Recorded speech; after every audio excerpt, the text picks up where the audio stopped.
সারাদিন সংসারের কাজ করে রাতে রান্না করতে আর মন চাইছে না, ওইদিকে আবার টেস্টি খাবার ছাড়া বরের মুখেই রুচবে না।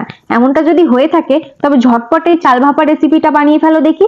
কথা দিচ্ছি বরের তো পছন্দ হবে, সঙ্গে সময় লাগবে মাত্র 5 মিনিট। এই দেখো বকবক করতে করতে কিভাবে বানাচ্ছি সেটা বলতেই তো ভুলে গেলাম।